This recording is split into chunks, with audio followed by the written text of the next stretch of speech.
Hey, what's up? Thank you for watching this video. It's Tony here, and this is a pretty cool project that I actually completed one of these for my father-in-law in Japan a few years back, and I always wanted to make a video for my members on this, and I actually just went gung-ho and I made 4 different projects on these tanks here. So a backstory on this is I thought it would be cool to create like a lamp out of these motorcycle tanks.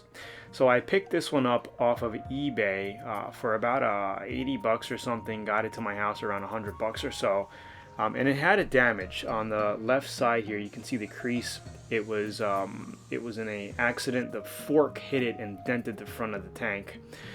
And I was thinking of repainting the whole thing. You can kind of see it here, that the right side on the video, but the left side on the tank, I'm bending this part straight now. I'm just trying to fix it, but I was thinking of completely painting it a different color and like body working it and bondoing that spot, but I later said to myself I want to keep it original, so I ended up not even body fillering, putting body filler on that section, because if I did, it would expand into the pinstripe decal section of the tank on the side there, and I wouldn't be able to preserve it. And I really don't want to mess with it. And I know if I do body work on this dent here, okay, this dent here, which when the handlebars turned, it made a dent in the gas tank here. There is a little bit of cracking here, which we can feather out. Okay.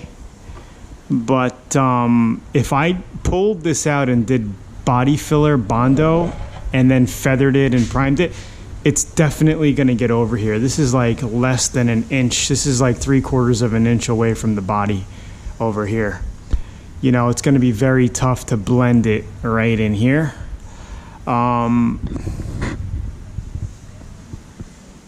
Because when you sand it, you got to feather in, and it's going to be extremely tough to do that. Oh, man. So what I'm thinking of doing is just sanding this out and not doing body filler, just getting it smooth, and then laying the candy on, basically masking the old graphic up, right? I'm going to follow this and mask it, tape the center part up, spray the outside candy, silver first, candy it, and then take this off and clear the whole thing. That's what I'm thinking of doing, so I can preserve this interior part. There are a couple of little mini rock chips that you can see in here. What I'm thinking of doing with that is maybe adding a little, with a paintbrush, adding a little black base coat on these little spots here to hide them, and then clear it. But I really want to keep this internal Harley design here, and then what we could do is put a blue candy or a green candy with this black. I think it'll look really good. Imagine the rest of the tank like a blue or purple or whatever. It's gonna match because this is black. So that's what I'm thinking for this specific tank. We could go ahead and do everything, but I'm just afraid that if I start it, because I really do want to take out the dent, but I'm feeling that if I do start it, it's just gonna get into the side here, and I'm gonna pretty much mess it up, and we're not gonna be able to salvage this beautiful design on the side. So I don't know, it's kind of like a part restoration, I would say, but without taking this dent out, and changing the metal to candy and keeping the old design on the side. It's going to be a lamp. It's going to be a piece to put on your mantle at home or wherever you want to put it. And I don't think it's going to be much of a big deal, because we could display it on one side versus the other. All right, so I sanded this section down. I think I used like a 320 here just to feather it. I didn't have to do this because 2K filler primer would have sealed some of the cracks or whatever I wanted to fill. After looking at this video, I'm like, why did I even do this step? It didn't look that bad, but I ended up mixing a little bit of glaze putty. Oh, I think it was because I was doing other projects at the same time, right? I was actually making 4 tank projects at the same time, you know, doing the body filler and doing all these parts.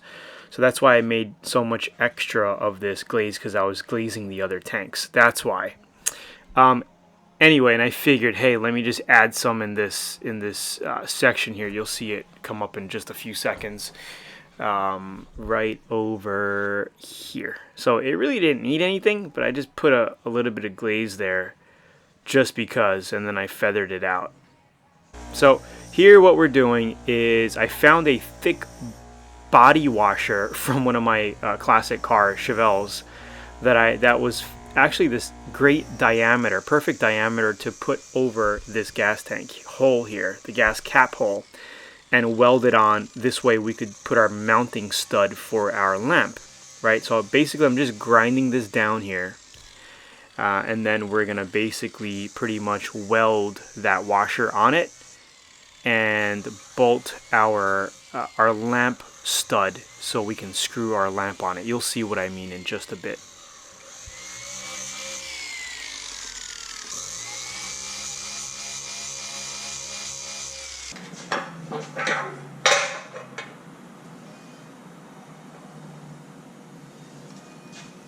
I put a hanger through the tank here, coming out of the bottom fuel hole, okay? So what we're gonna do is basically pinch this on.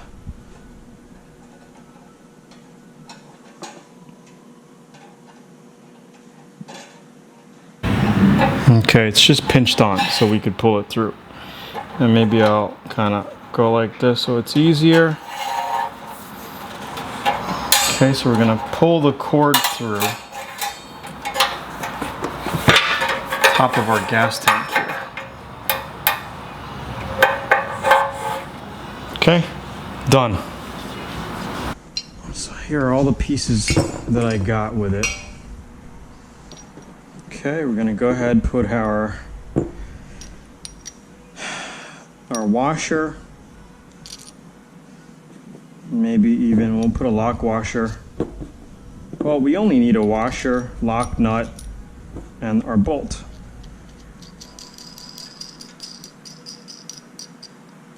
Okay, so we'll just tighten this up really well, and then we can fish this through and weld it, and then finish this off and screw our top on right after we connect it and pull it through. So let me just get a wrench quick.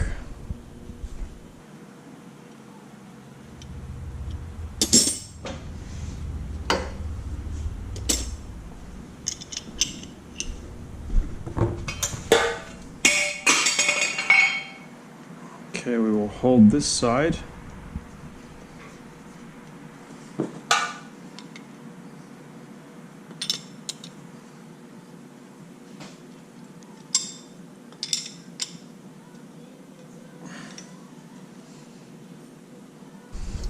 Let's make sure it screws back in.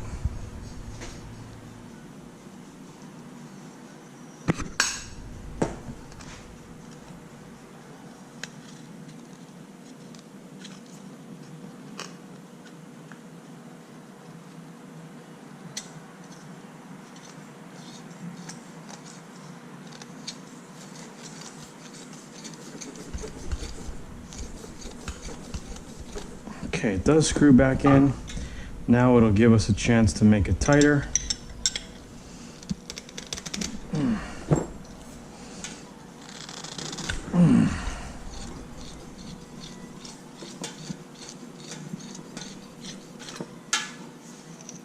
Okay, now that this is tight, okay, we can weld it on with our cord through, and we won't have to worry about it later. We can weld this on, connect it, and then pull it through and then tighten. It's basically how it's gonna work. Okay, so I think for now I'll just tie a knot in here just in case. Okay. We could weld, do what we got to do, connect that later, put this through, and we're good. All right, so I'm going to tell you right now, I am the industry's worst welder. So what we're going to be doing is just a few tacks here and there, just to get it to sit, and then we're going to finish it with body filler.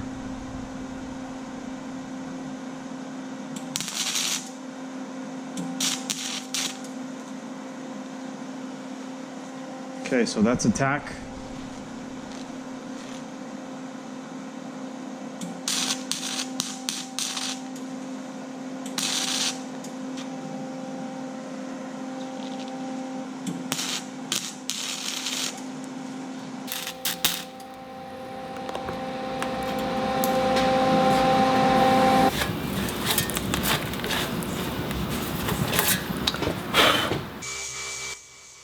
So after you weld, you want to grind down the welds, and that's what I'm doing here.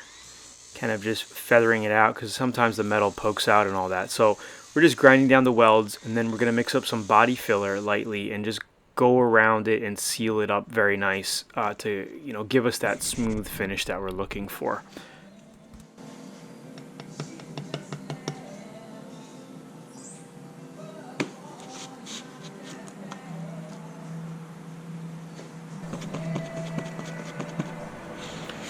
And if you're a total newbie and you're watching this video as the first video, when you join VIP, I would recommend watching the other the step-by-step projects and cars, because I get very much in detail. This is like just adding extra content for you guys.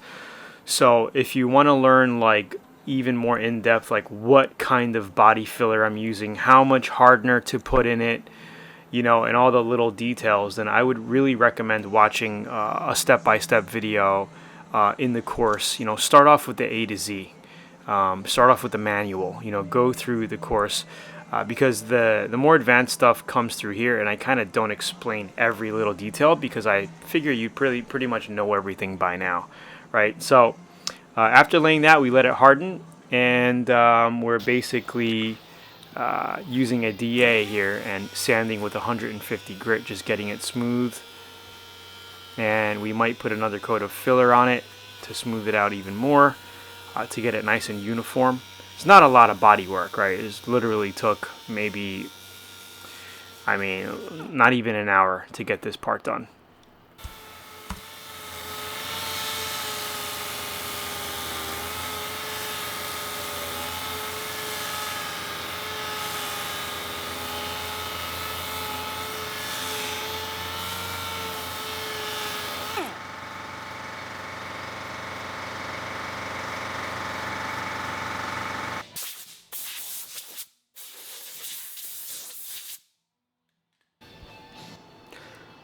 Alright, so as you see, it's looking pretty smooth. Some metal spots protruding through, and I decided to just go a little bit wider with the filler here to instead of having like a Mount Fuji type of rise, I made it a little wider so it just kind of like gradually comes up to the top of the washer there. And then actually ended up coming out really nice. So we actually block sanded this flat first, kind of going in circles. You'll see that in a bit, and then I just finished off by hand.